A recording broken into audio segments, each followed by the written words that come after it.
Hey, kia ora. Helen Brahms here, coming live from Surprise in Arizona. Hope you're having a super fantastic sparkling day. Welcome to Before the Dirt Nap podcast number 1757. Let me just cross that one off. So, before I tell you my story today, I've got a great story. Do you know what I just saw? I was closing the blinds over here and looking out on our front porch area there. There's a mama quail, and she's got these two little chicks that were about this big following along behind her. And I'm like, okay, where's the rest of them? Because there's got to be more than that. And then I noticed in the driveway there was another quail with another couple of these little, they were like about this, they were so cute. Oh my gosh, they must have, hatched recently, and this is their first trial. I don't know, out of the nest. I don't know, but it was just the most amazing sight to just stand there and just watch. So, super grateful I got to watch something like that, the family of quails. And last year, after I moved in, there was mum and dad and their quails, but they were a little bigger. And these ones were just little tykes. These were just like freshly hatched tykes. So that was really cool. So timing is everything. So a few years ago, back when Brad had cancer, the first time around, actually just after the first time around, I found out about this organization called Immerman Angels, and they are an organization that does one-to-one mentoring. So they have cancer caregivers mentoring other cancer caregivers. They have cancer patients mentoring other cancer patients. And these would be cancer patients that have the same type of cancer that they've got, and things like that. And it's just so they know that there's somebody there who's been through what they're going through, and not coach them, not give them medical advice, but just be somebody to listen for them, and maybe have to share part of their story to illustrate something. Like if they're going through something, you tell them, oh yeah, we've been through that, this is what happened, blah, blah, blah, blah, blah. So you can speak from experience. So you speak from experience. And I've mentioned them a few times on my podcasts and that. And I think I mentioned them, I'm pretty sure I mentioned them last night. If it wasn't last night, it was the night before. I know I've mentioned them this week. So what was really weird is that today, sitting working, and my phone rings, and I answer it. And normally I don't answer the phone when I'm working, and I answered it anyway. And it was somebody from Immerman Angels. Now, I have had the privilege of mentoring several people, several amazing people who were caregivers for their spouses. Most of the ones I got to counsel had colorectal cancer in some form. So my story with them resonated, was very similar. Some of them I am still in contact with today as friends. And I got to do it for a few years. And my last one I took on was in beginning of 2017. And that was the last one I took on. And I was actually still mentoring her when Brad passed. And she did the most amazing thing. She actually worked for Honey Baked Hams. And there was a store near us in San Diego, and arranged for us to go there and pick up a honey baked ham. And my parents were over here at the time because they came with me, and we went into the store and got it. And I was so grateful for that. And that's when my mum learned about vacuum sealing food. She found my, because we had this ham. It was a big ham, and of course it was spiral cut. And so Dad sort of it was already sliced, but he kind of just like finished off the slicing so that you could get slices of ham. And Mum discovered my vacuum sealer and proceeded to vacuum seal ham steaks, basically, slices of ham. And that was, I tell you, that ham steak lasted a long time. But what was really cool is that was the last time. And then they called me about, let's see, Brad passed in September. So they called me probably November or December of that year to see because they always call you beforehand to see if you're available to take on, to mentor somebody, because they don't want their mentors getting overloaded or anything else. And called me to see if I was able to take on somebody, and had to explain to them that my husband had just died and I wasn't in the right mental space to be able to mentor anybody. And they said, that's okay. We'll put you on, we'll take you off the active list for now. When you're ready, if you are ready to come back, just call us and we'll put you back on the roster. I said, okay, thank you. So since Brad's passed, I've thought about it and yeah, it'd be good to go back. And I've gone on their website but not reactivated myself. And this past week, it's been kind of coming up, been thinking about it a little more, been thinking about the people that I had mentored. And then I get this call this afternoon, and it was one of the people from Immerman Angels. He says, look, he says, we've got this person who's come. He says, no, this is who I am. We've got this person who's come in, and we're looking through our database, and you are probably the best match that we have for this person. And explain, not telling me who it was, but explained a little bit about her situation. And would you be willing to talk to her? And I says, you want to know what's really funny? He goes, I was trying to figure out how to get hold of you guys so you could put me on the active list to actively help other caregivers. And he's still like, really? I says, yeah. I said, in fact, it was either last night or the night before I mentioned Immerman Angels on there. And here you are calling me. And he's still like, okay. And so we chatted backwards and forwards for a little bit. And he says, okay, I'll make sure you get back on the active list, and we'll start with this one here. And he said, I'm going to send out 2 emails. One will be to you with her contact information, or it'll be in their email, phone, and all that. And the other one will go to her with your contact information, and it'll be up to each of you to reach out. I says, okay. I says, that works perfectly for me. Totally grateful to be back and everything else. And so I got busy with work. And then we had a lull in work, and my phone rang. And I didn't think anything of it. And I looked at the number. I thought, I don't recognize that number. I thought, well, and something said, answer it. So I that little voice in the back of the head said, answer it. So I did. And it was and she says, and she explained who she was. And it was this new mentoree. And I'm like, oh. And so I quickly whip over to my email, and there's all the information about her and everything else. And so we started chatting. We chatted for almost 3 hours. It was, for me, on my side of things, it felt good. My heart was just so full of love and gratitude for the opportunity to help someone who is going through something I have already been through. And I can't tell you, I'm just like floating on cloud 9 right now. And the fact that I had been thinking about, like I say, over the years since Brad passed, I've been thinking about it on and off. And then especially this week, it's come up several times in my thoughts about their organization and thinking about the people that I've helped. And I thought, yeah, and just that it's timing. Everything is timing. Everything happens at a certain point in time. And this was one of those things, and everything came into alignment, and the timing was right and perfect and everything. And I got to talk to this person, and it just felt so good to be back. And so I sent a message off to the guy at Immerman Angels saying, hey, thank you for this. When I said, she must have called me the second she got the email, because she's already on the phone with me. We've already been talking for almost an hour. And it was just it just felt so good. But it did bring up a lot of memories and stuff with Brad and all that, but it didn't hurt this time. When I brought up those memories about some of the struggles that we had that she is going through, the pain wasn't there. And it felt really good. It felt good to be able to share those memories and those painful times for us, so that she could learn from them. And so even afterwards, I was sort of like, oh, let me go back and check our CaringBridge page, because I know we did some entries when the cancer came back, but we didn't follow regularly through like we did with the first time we had cancer. So I went to Brad's CaringBridge page, and I'm reading through it, and I'm like, oh God, I don't even remember that. And there was one story that came up, and I'm like, oh, jeepers, I totally forgot about that one. Oh my gosh. And I'm like reading through the details, reading through my notes that I put, because Brad would do his, then I would go in and put my comments in there in italics, or if I did the post, he would put his comments in there in italics, and going through and reading. And I'm like, oh my gosh, I totally forgot about that. When was he in hospital with that? What was he in hospital for that time? And it was just amazing to go back through that and read some of the things.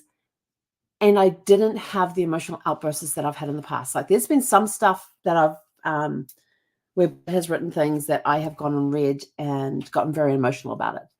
This time I didn't have that reaction to it. It was more of a like, oh, oh yeah, that did happen. So it was more of that than getting the emotion behind it and bursting into tears that my husband had to go through that. Blah, blah, blah. Yeah, I didn't get that. And I was just like, wow, I have really. And then I thought back to, what my emotions were like during that time to where I am today with what I have been through. And I look back and I'm like, wow, I have come such a long way. And now I am ready again, emotionally, physically, and emotionally to help somebody else. And I can't tell you how incredible that feeling is right now. I feel like I'm on cloud nine. I have got all these memories flooding back, and I'm not having, yes, I feel those memories, but I'm not having it's not really a bad emotional effect, but I'm not breaking down in tears about it. And I'm like, I have come such a long way in my own journey and grief and healing in moving forward. Because I will never move on from my time with Brad. I will move forward. But yeah, and it just felt really, really good. And we ended up talking almost 3 hours.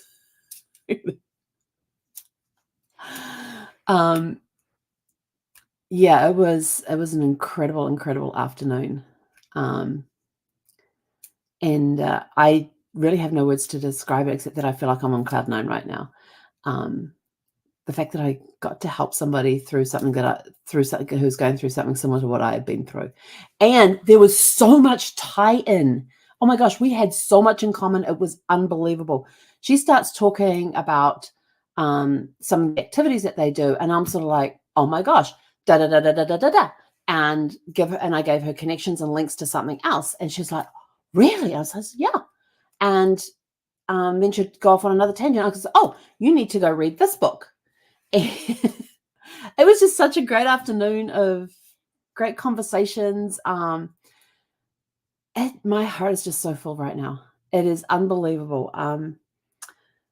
I just really can't describe it. But she'll mention something and it would trigger a memory that I hadn't thought about in a long time. But again, I didn't have the reaction that I would have had I not been in this place in time. Had I thought of that memory like a year ago, I would have been a complete mess. Right now, I would have been a complete mess. There would have been tears. That would have been, it would be ugly crying. But I didn't even have any tears today. Didn't have an urge for tears. All I had was a feeling of love and gratitude that I was getting to help somebody. And it was just an incredible, incredible feeling. And she even said one thing that she said to me. She says, I've really enjoyed our conversation today. And she said, I hope that I can get to a place that you're at where I can turn around and help others. I said, that's all I ask. I said, I just ask that you pay it forward. And she says, absolutely, I'm definitely going to do that. So I think today's call was a very healing call as well, but its timing was crazy. It was crazy since I've been thinking about going back, contacting them and saying, can you reactivate me? And they called me out of the blue and asked me if I was ready to take on. I said, yeah, can you take me off the deactivated list and reactivate me? Put me on the active list? They're like, absolutely. And already got some amazing feedback from their head office and things. And so I'm very grateful that my name came up and that they reached out. Like I said, timing is everything. And I'm just feeling so good today. And I kind of needed a boost. I've been feeling down the last few days, and I think it's because I got out of some of my daily methods of operation, which is getting up in the morning and having my quiet time and journaling and devotion time and all of that. I'd gotten out of that habit. And I think today was a good reminder that, and I was feeling down because I was out of routine. And that's just brought it back. And it's sort of like, yeah, I'm getting back into my routine. And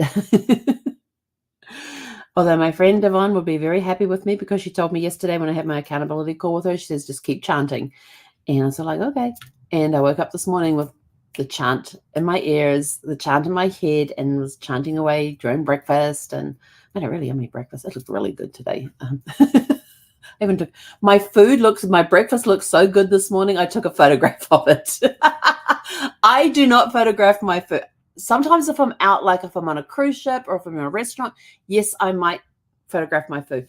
I virtually very rarely photograph any food that I make. But this day's breakfast looked so good that I went and took a photograph of it. And I had, so what did I have? So I had some hero meat that I had. So I chopped it all up and put it in the pan and started heating it. Then I threw 4 eggs in with that and heated it up. First of all, I cooked Zeffie's egg and put that in her little stainless steel bowl to cool off while I cooked my food. And I didn't add any seasoning to it at all. On the plate, I had those strawberries I got from Imperfect Foods. Those were the sweetest, juiciest strawberries. And I thought, oh, I'm going to save some for tomorrow morning's breakfast. Yeah, that didn't happen. I ate them. When I finished work today, I went and ate the rest of my strawberries, so I don't need for breakfast tomorrow. But I did have raspberries and blueberries with my strawberries this morning with the breakfast, and it was all on one plate and had some, and when I put the egg dish on the plate, I then sprinkled it with goat cheese, and then I put a dollop of mashed avocado on top. It was so good. I took a picture of it, and then I sat down at the table, gave her food, and of course she finishes her food in record time like any dog does. And then, of course, she comes and sits next to the table like, I want some of yours. And I'm like, no, you've had yours. This is mine. You're not getting any of this. And she got in a huff and walked away. She doesn't huff at me very often, but this morning she did. But yeah, it was a good breakfast this morning. And but I was chanting through breakfast, sitting there. And I was actually listening to, what was the name of that book? It's a Tina, somebody told me about the Tina Turner book, Happiness Becomes You. Happiness Becomes You. And that was the one that I was listening to this morning. And it starts off, and when the book, and this Happiness Becomes You is about Tina Turner's spiritual journey. And she put this book out in 2020, I think it was. I think it was 2020. Hang on, where do I find the details of books? Title details, that's it.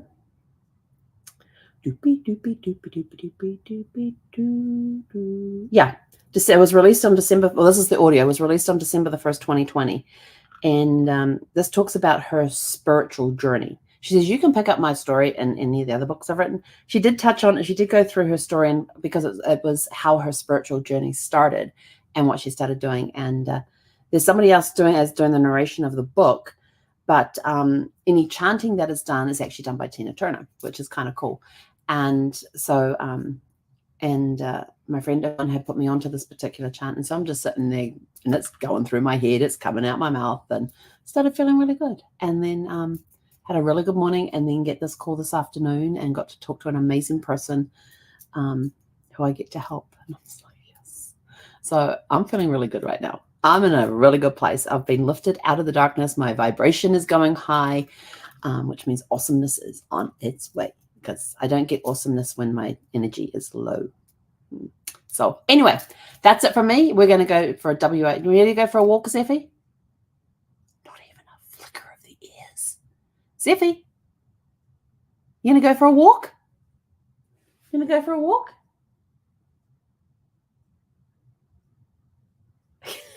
Look on her face. I love that dog. Oh, so her recliner. She was laying in her, this morning, she was laying in her bed by the door because I had the door open. So she's laying in her bed there by the door. And so when she does that, I go and hop in the recliner, and I was taking a break this morning. I thought I'm just going to take a break and hop in the recliner. So I hopped in the recliner, put the feet up and all that. And she just and she could see me from the door. And so she puts her head up and she's just like looking at me like, that's my chair. The second I got out of that chair, then it was time to get back to work. So I get out of the chair. I hadn't even, and you can see it's not very far distance. I'd probably take 2, maybe 3 steps to get to this chair from that chair. I hadn't even reached this chair, and she's already like curled up in the recliner. And every time I've sat down in the recliner when she's at the front door, every time I get up, before I even reach this chair or I step out of the office, she's in the recliner. Like, this is mine. So I have lost my recliner, except when she's not in it. But anyway, that's it. I'm out of here. Go out, have a super fantastic sparkling evening, and we'll catch you guys back here tomorrow evening at 6 p.m. Pacific. Hey, Conera.